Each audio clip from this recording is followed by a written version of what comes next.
and we get somebody to really hold us accountable and coach us and focus on whatever the goals we have, to kind of grow. And it's like low barrier to entry, right? With that fee, it's a lower barrier to entry with this idea that you're not buying products, because the people who are your coaches, they're paid hourly, or salary. So they're not paid by whatever the things are that you do. You don't have to have a certain amount of income like with most financial advisors.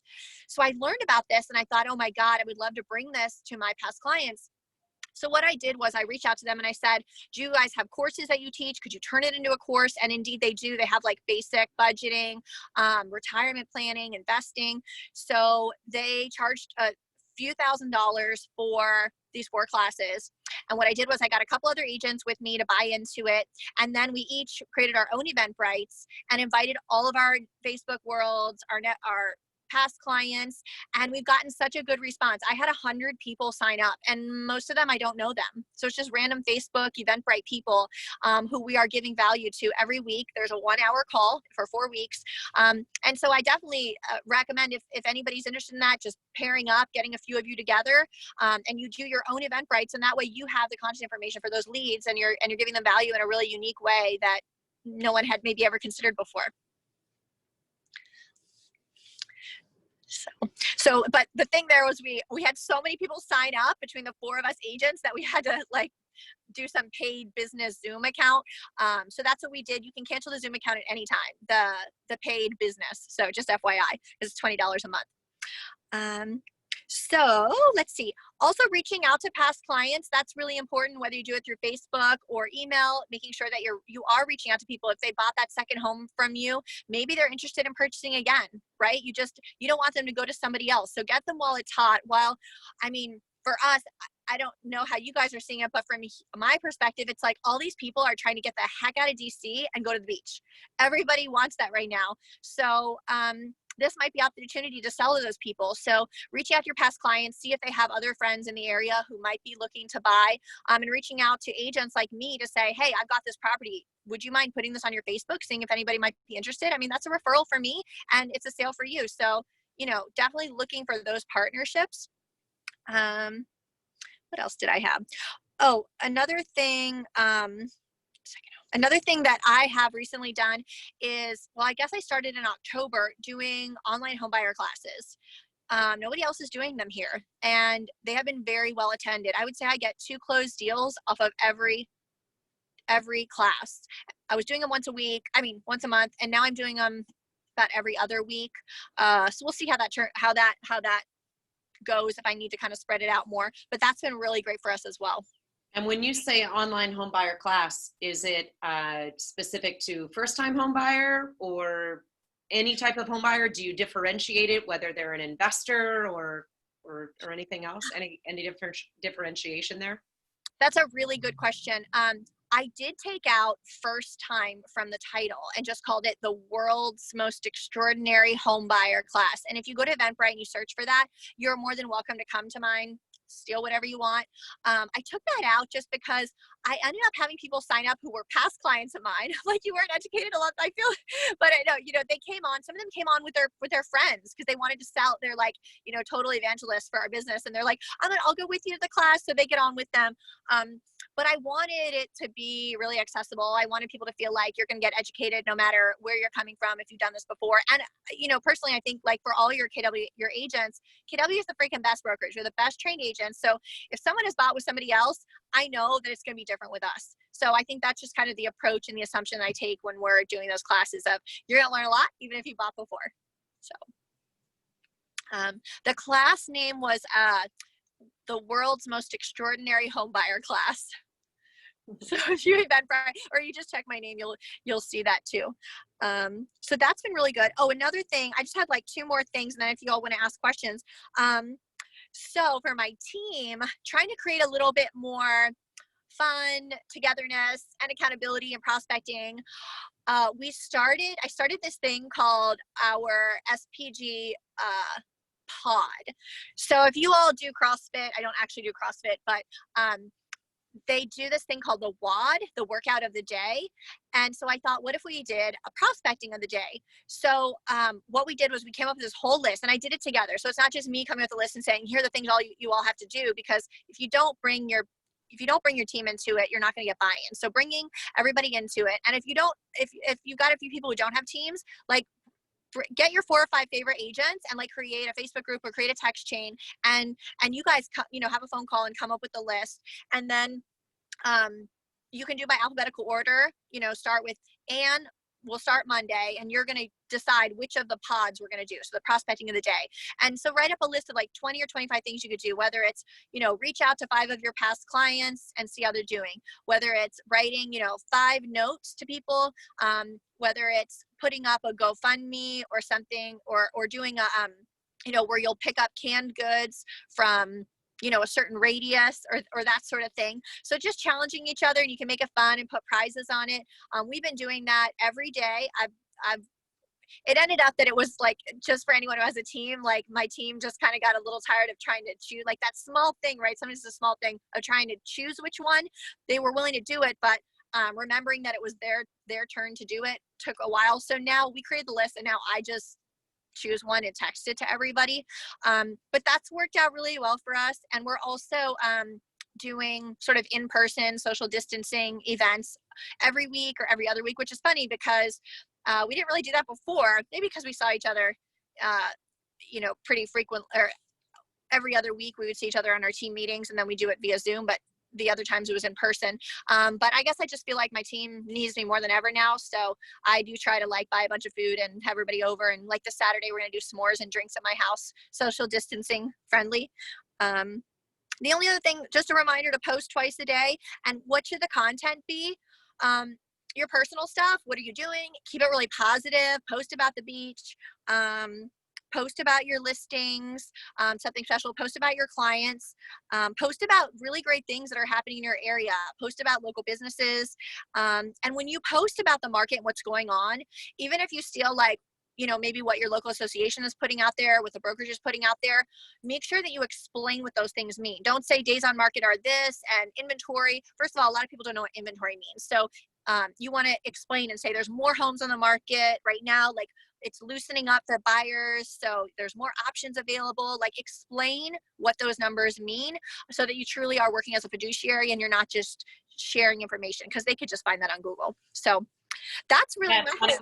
Funny you brought that up, because recently we've been doing in the mornings a couple days a week going through the shift book, and I forget which tactic it was, but in one of the tactics, Gary writes in there that if you're going to do a postcard or you're going to do any kind of a flyer promotion, don't say that you're doing a free CMA, because the public don't know what a CMA means. Like, they don't understand what that word means or that term means. So right. Instead say a free home value, or would you like to know the value of your home? Like, really spell it out for them what it is that you're providing. And as simple as we think about it, and it's second nature to us, it's not second nature to the public. So that's a really good point about just the word inventory, something we use constantly, right? Absorption and days on market, and what's the number of months, in terms of your, in your inventory today, this year compared to last year. And we've really got to kind of break it down and put it into layman's terms so that folks can really kind of, I think, appreciate that. And I think if we do that, then they will come back to want to get more, right? Because we've broken it down and given it to them in that simplest form, so we don't make it confusing for them. I agree. I think that's so smart. That's so smart. And one thing I'll add, Keller Williams is so big on like questions and good questions. We talk about that in like the what is that course? The coaching skills camp. So I've spent the last few weeks really working on that and questions and what does that look like, especially with like, at least here, you guys might see it too. Everything's like politically charged right now. It's just, so I've been thinking a lot about like, what does it look like to not have all the answers and to maybe go into questioning.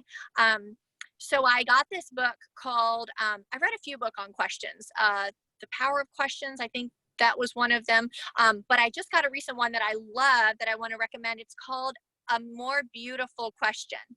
It's a blue cover. It's called A More Beautiful Question. And that has really kind of helped me through this too, and thinking about what to post on social media. So maybe it's not so much, hey guys, here's all the information, but maybe it's a good question of, have you been thinking about, what your home might be worth? Have you, like, posing those questions to kind of get the engagement, and what does a good question look like? And not only just in like when you're posting, but also just kind of how we're living right now, how we're interacting with people, especially on social media. Are we asking good questions instead of just responding? Are we adding value? So, What was that book again? A Beautiful Question. A More Beautiful Question. A More Beautiful Question. Okay. The other thing that I wanted to ask you about is, if I recall, and you've kind of addressed it to some extent here, and that is, if I remember correctly, you really promote the idea of posting and having a Facebook profile, but it be your personal profile, as opposed to having a business page and making and putting only real estate information on a business page versus on your personal profile. Am I right? Is that still accurate? Yeah. Yeah. Absolutely. And why again? That's such a good question. So the Facebook business page, so most of us, first of all, we want to go to where our people are and where we have a captive audience. And your like own personal, I keep calling it a page, profile, I guess your own profile, you've got your friends there. You've got people who love you and trust you and care about you. So that's who, if you're building a referral business, like that's who you should be speaking to. And that's where people are going to be going to look and seeing what information is new. Whereas if you post on your business page, which you should post on your business page, you should post there, but really the heart of things and the most of your effort, because the thing with the page is it does give you that expert sense, right? Like when people are searching, like they're like, oh, does she have a business page or does she have a website? Like that's going to give you the authenticity. That's going to give you that look of expertise. People can trust you. But here's the thing. How many, like, if I always ask people, like, okay, choose your favorite business. I'm going to say Lululemon. How often do I go and proactively check the Lululemon Facebook page or the Chick-fil-A Facebook page, or, Nike or Air Jordan, all my favorite brands? I never go check the Facebook page. Like if I'm going to go there, gosh, maybe once a year. And those are things that I use quite a bit. You don't use a realtor very much at all. So how often are you going to go and check a realtor's Facebook page? So just think about that. You as a person, how often are you checking that? So yeah, that's why I say to really focus on your Facebook, and also on Instagram too, if that's something you're interested in, if you feel like you're good with that aesthetic piece and you have the time. The biggest thing is like don't run yourself through too thin. I think a lot of social media experts will say, you got to get on LinkedIn, you got to get on Facebook, you got to get in Instagram, you got to get in everything. Facebook is a relationship-based platform, so you absolutely need to be there. Instagram is great. I think it's a little bit of a younger population, and if that's your focus, you definitely need to be there. LinkedIn is a little bit more business to business. It can't hurt you to be on there. Especially if you're writing a lot, if you're doing blogs, you should definitely be posting on LinkedIn. But really try to do your very best in one and do as much as you can there before going somewhere else, or at least hire somebody else to handle the rest. And have you ever done that? Did you ever, do you provide your own content, or have you ever been in a situation where you've actually, hired a third party company to be able to make sure that content every day, that there was something fresh going on, or have you always been in kind of charge of that for yourself? That's a good question. Yeah, I am not in production for the last 5 years, but I am definitely in prospecting through and through. I spend about 8 hours a day on Facebook, interacting, posting, creating content. And to say if I hired a third party, that's such a good question. And a lot of people are like, oh, like a quick fix, right? Just like we think like, oh, we'll just hire an ISA and we'll be good. Well, I'll tell you, I'm in that Gary's group, and I don't have an ISA. I thought before I got in that group, oh, that's the trick. Like you want to go from 200 to 1,000 deals, you just hire a few ISAs. It is just like any other hire. There's no magic bullet. It takes training. It takes, understanding and creating systems and accountability, all this stuff. There's no quick and easy. It's the same with social media. You could hire a third party, but I would say that if you talk to them, the first thing I would say, and I've talked to so many because they reach out to me, and I reach out and I say, can you connect me with some agents who you have worked with? And the thing is, they'll tell you all this stuff, like all their inputs, like, oh, we post this many times a day, we post great pictures, we post this and we post this, and we get all this traffic. Okay, how many deals have you closed from it? That's what I want to know, because I can tell you that I have closed 200 deals a year, and about probably 90% are coming through there because we're keeping people aware of what we're doing. So I need to know really what the impact is. So it's nice to kind of do the activities, but if we don't see impact, the results, that doesn't work for me. So what I would say, if you need to hire somebody to help you, hire somebody like for you, even if it's only 5 hours a week or 10 hours a week, who you can say, look, meeting on Monday, these are kind of the things I really want to focus on for, like, this is the mission I'm doing. These are the listings I'd like you to post, and help them to get your voice. And they should be reading through your newsfeed to really understand your voice, to get it. So that's possible. And I do have an assistant who posts in the Facebook groups for me at times. I still post more than she does, but she does assist with that. So it's possible, but I'd be wary of having a third party do that. Mm. I love that, because I think I've always, I guess in my mind, I've kind of questioned, if I'm hiring a third party company and the 3 other agents maybe in my office are hiring that same third party company, how is that content going to be differentiated between each of us? And is the content going to be, is it really going to feel like it's coming from me? Mm-hmm.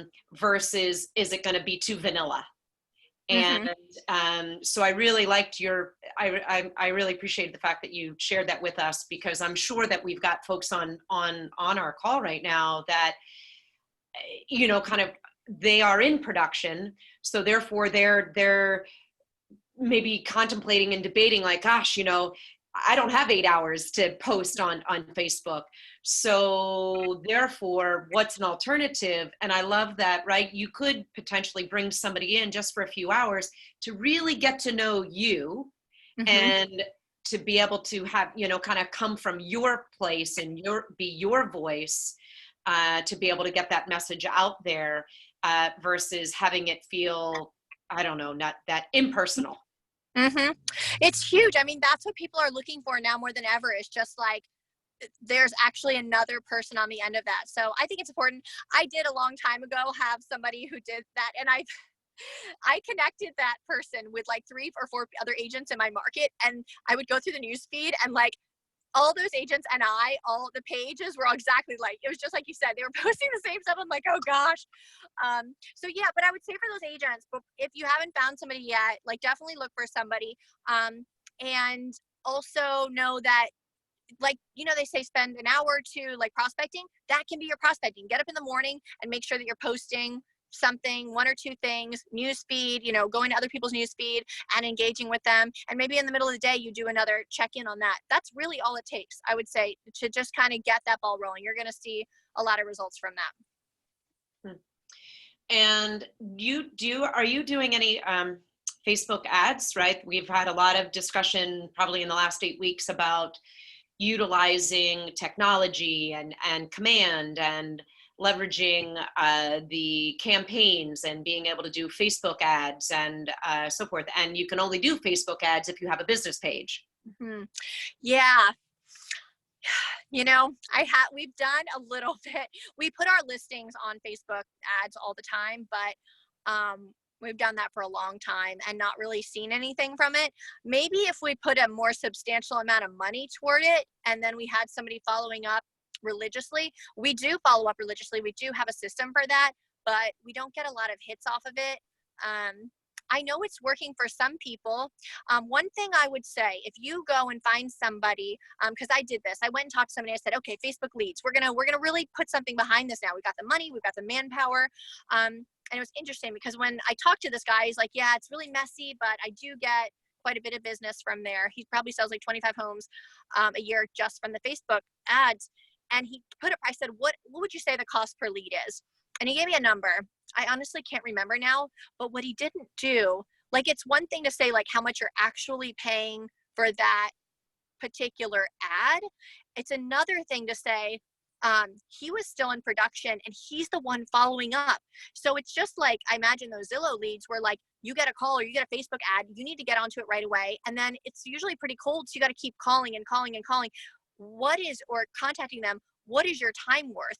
And if not you, who, the person who you're paying. So make sure if you do talk to somebody, I would say to people, the only thing I'd say is if you hear if somebody is really good at Facebook ads, find out what the entire system looks like and what that total cost is, because it may be more than you think, and the effort may be more than you think. It doesn't mean that it's not valuable, but just make sure that you're really clear on that.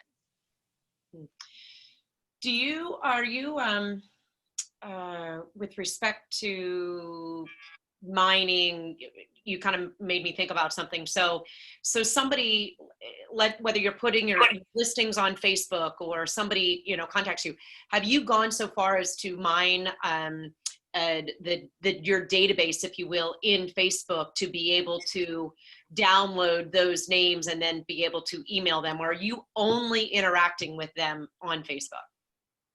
So if they respond to something on there, then we will seek them out. We try to get their email and phone number right away and reach out to them as soon as we can. And we try to, follow up with them every 2 to 3 days until they commit to us.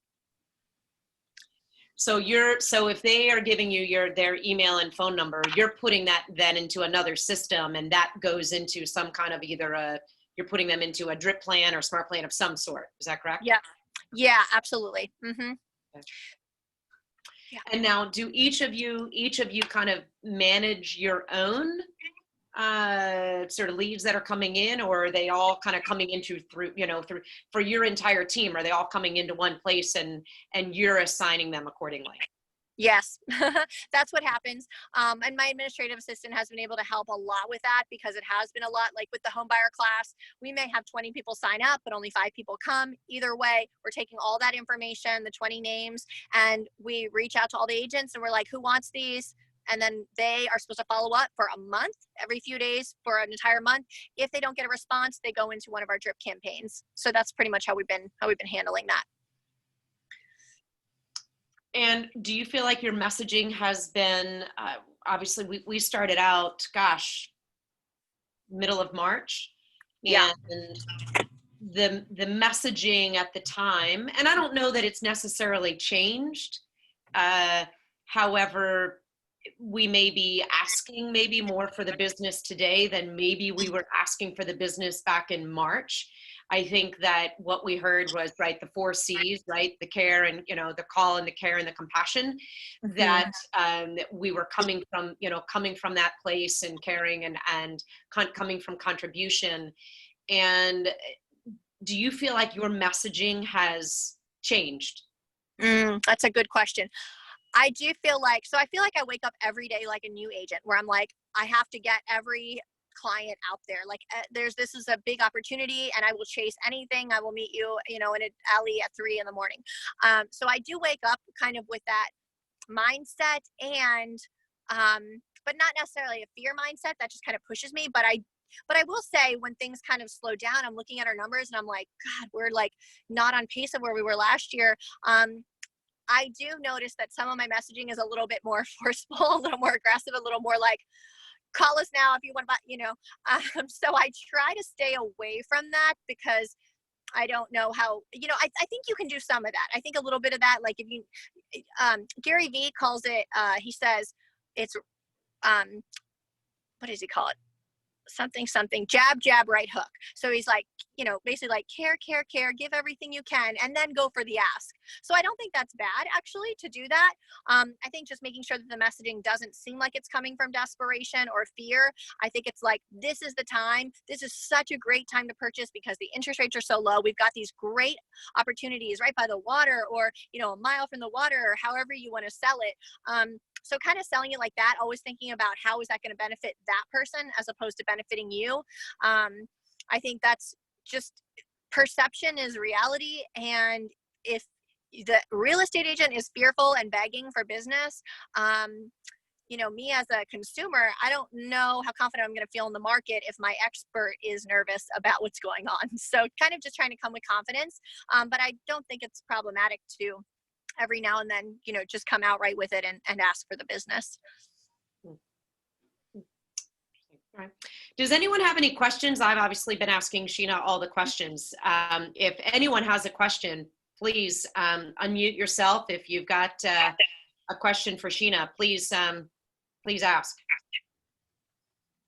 Anyone? I see everybody's on mute. So we all started off with when, you know, back in this, everyone had their mics on, their cameras on, and everyone's migrated to hardly anyone has their camera on anymore. So yeah, so nobody wants to be seen, nobody wants to be heard. So does anyone have a question for Sheena? I surely look worse than everyone on this call, so please. I doubt that. Well, so while maybe someone's thinking about phrasing a question to you, I'm curious, how are things going with your shower truck? Oh, thanks. On hold?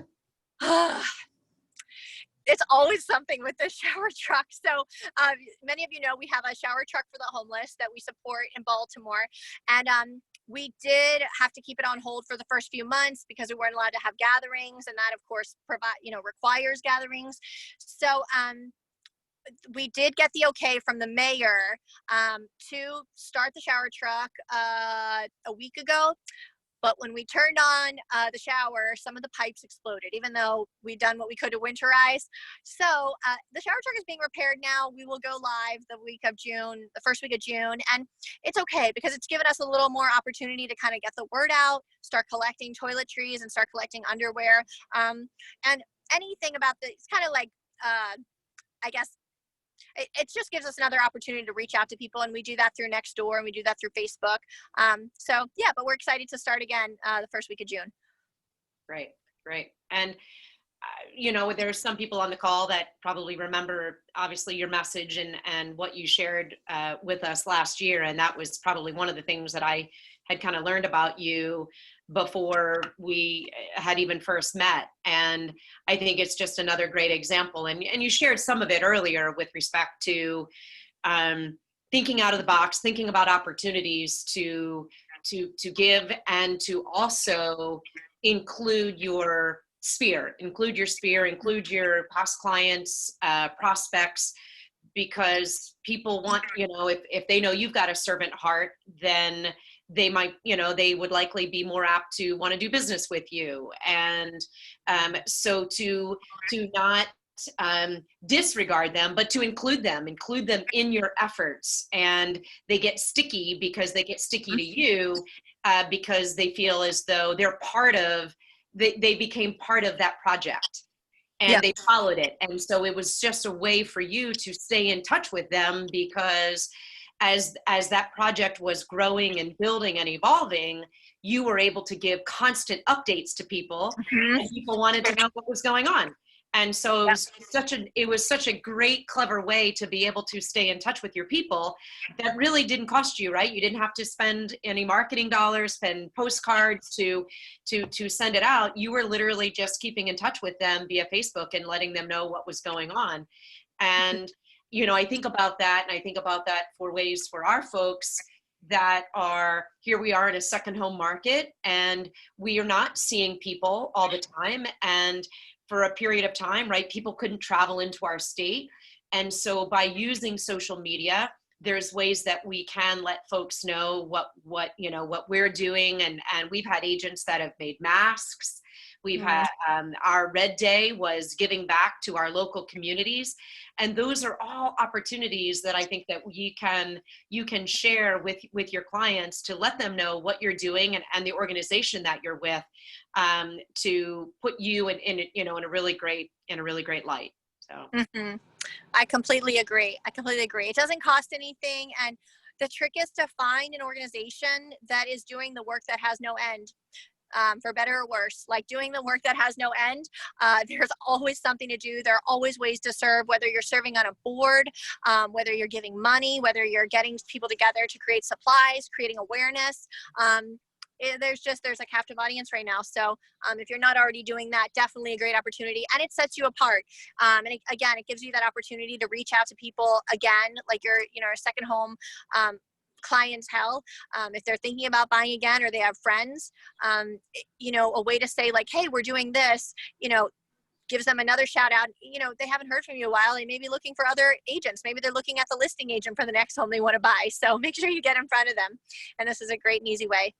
Yeah, well, just something that you just mentioned. Like, I know we've got some folks that are new, that are actually new to the business, on the call, and that's a question, right, that I get from new agents all the time. Is like, oh gosh, you know, can I make it? Can I be successful? Like, I'm new to the area. I've been a business person. I've done this or that, but I'm new to the area and I don't really know as many people.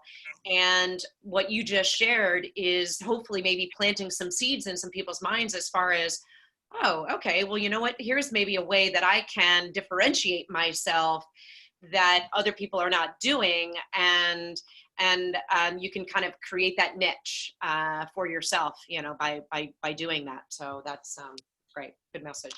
Yeah, for anyone new, I mean, you have such a cool opportunity because you are discovering that area. So maybe start a Facebook group called, you know, discovering whatever city or neighborhood or area, or new to that area, and just start posting. Other, you know, as you're discovering it, you're doing it anyway. You're around there. You might as well take pictures and tell everybody what it's like and make some videos.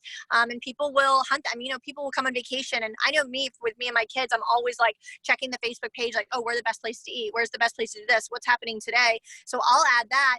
And if you also post in there, normally I would say not to post real estate, but what I have done in the groups, I don't post my own real estate. So ask a more senior agent, like, can I borrow your listings? I mean, people don't even need to ask me. I'm like, just take my stuff. I don't care. It brings me buyers. So, or bring, you know, gets people to sell the house. So, you know, ask them if you can borrow some of their hot listings and post it in there. You know, if you're looking for a second home, here's a great opportunity right now. If I'm on the boardwalk with my kids and I'm like thinking about, you know, what I want to do next with my finances, that might be a really cool opportunity. And you as a new agent, you know, you've got that opportunity. So take it. Yeah. You mentioned earlier what you're doing with Nextdoor. Would you mind just elaborating on that for a second, as far as that has not been probably a app or tool that we've talked a tremendous amount about here anyway. I know everyone, I think, knows it exists and realizes that Nextdoor is what is feeding the KW website as far as kind of trying to bring everything hyper local and with neighborhoods. But how are you utilizing Nextdoor? Yeah, so very similar to how I use Facebook. It's very relationship based. I moved into a neighborhood. We're actually right outside of DC in Maryland, and I moved into this kind of special walkable neighborhood. And in the DC metro area, we're the fourth highest per capita for real estate agents, for licensees. So it is so competitive. Like, I moved into our neighborhood like 4 years ago, and there are at least 4 people that live within 5 blocks of me that sell 200 homes a year. My daughter, I have 3 kids. 2 of them have best friends, the ones who can actually talk. So those 2 kids, their parents' friends are also top producers. Like, it's like, can you find some other people to be friends with?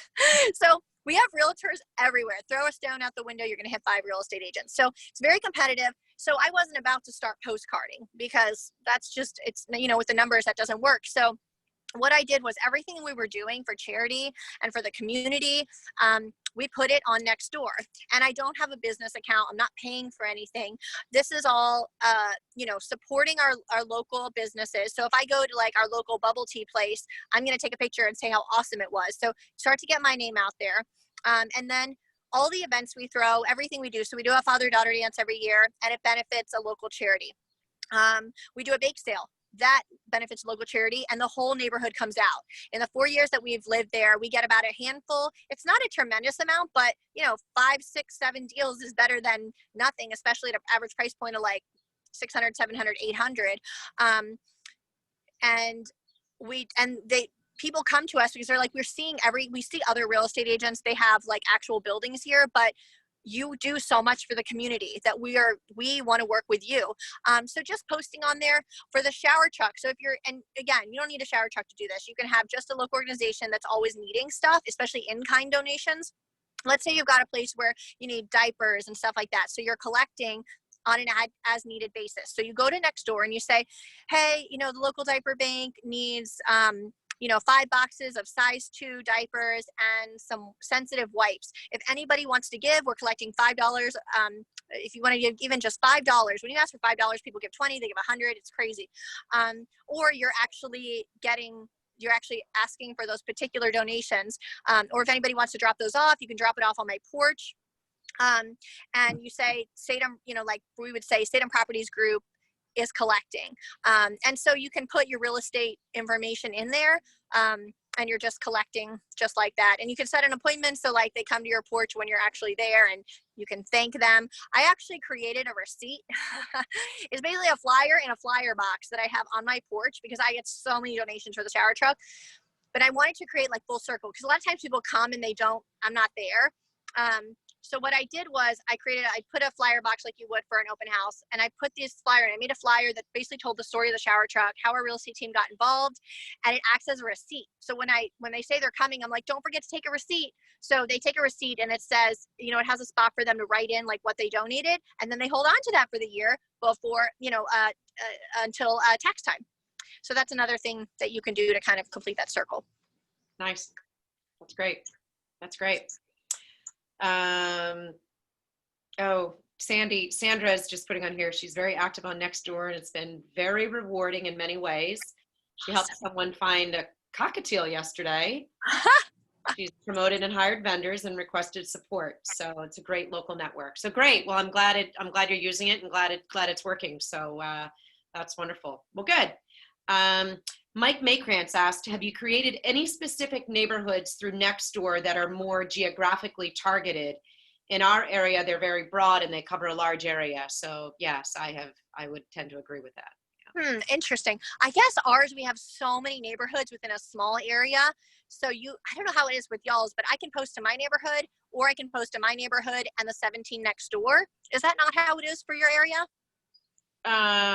So one, and I guess because of how it got claimed, right? Because you claim them, right? A resident has to claim it, and you have to have maybe 5 people to be able to then claim it as a neighborhood.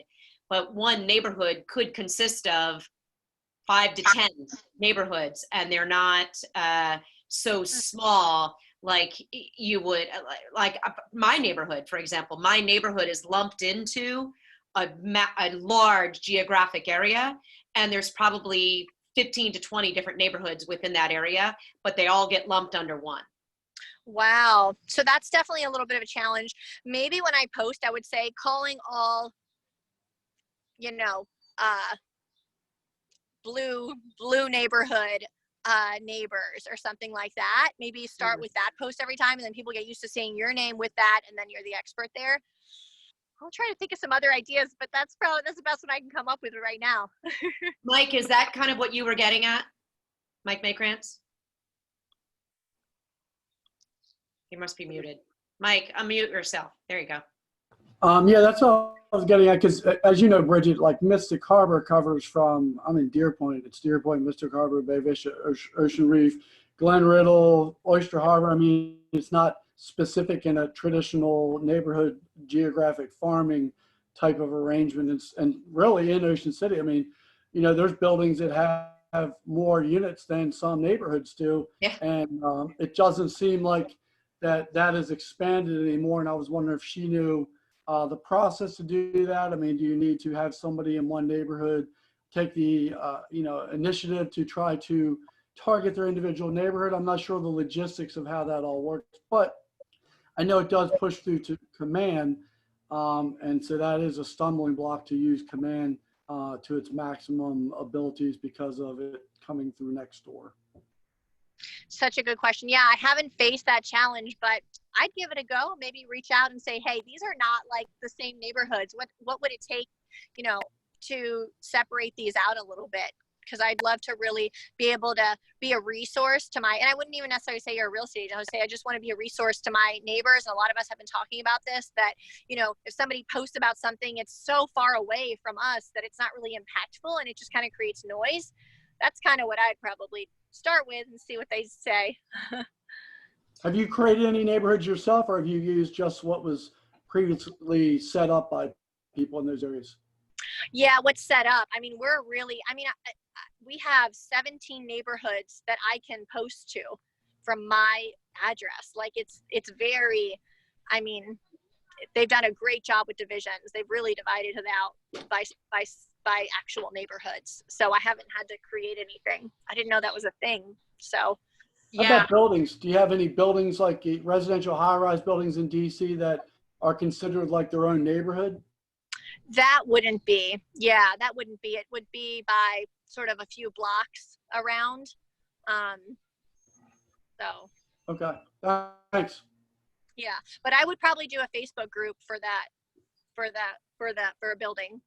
I've thought about doing that before. So Yeah, that would be good. Yeah, that's a good idea. You could certainly do that, I guess, through Facebook. But yeah, that question with Nextdoor has certainly been that's been a challenge, sounds like. It's been a challenge because where we are definitely we don't think of ourselves as rural, but I guess to the greater population, we're considered on the more rural side, and so we have smaller neighborhoods that are lumped into, you know, one larger geographical area, which would be really nice to be able to pinpoint them individually. So I will I may take that kind of back on, Mike, and see who I can get under their skin a little bit.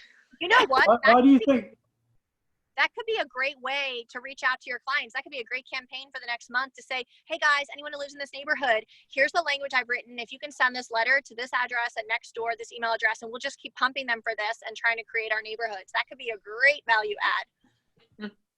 Bridget, why do you think that Keller is using Nextdoor as opposed to, you know, developing something on their own platform? So as I learned, because I asked that very question, I said, why did you choose this when it doesn't work for everybody? And what they told me was it was the best platform out there for the country. That by and large, when they looked at any other company similar to Nextdoor had the most accurate and the best, you know, if you will, arsenal library of existing tapped in neighborhoods that were in existence compared to any other platform. And so, yeah, I was like, all right, well, how do I compete with that, right? I can't compete with, right, if you're in Baltimore, DC, and there's more, I don't know, more historically, so if you will, sort of defined neighborhoods where we are. There's some neighborhoods that you can't even define and yet. So there's a lot of untapped areas that are still, like, when you look at it, they're not even colored in. So there's still a lot of area that can still be claimed.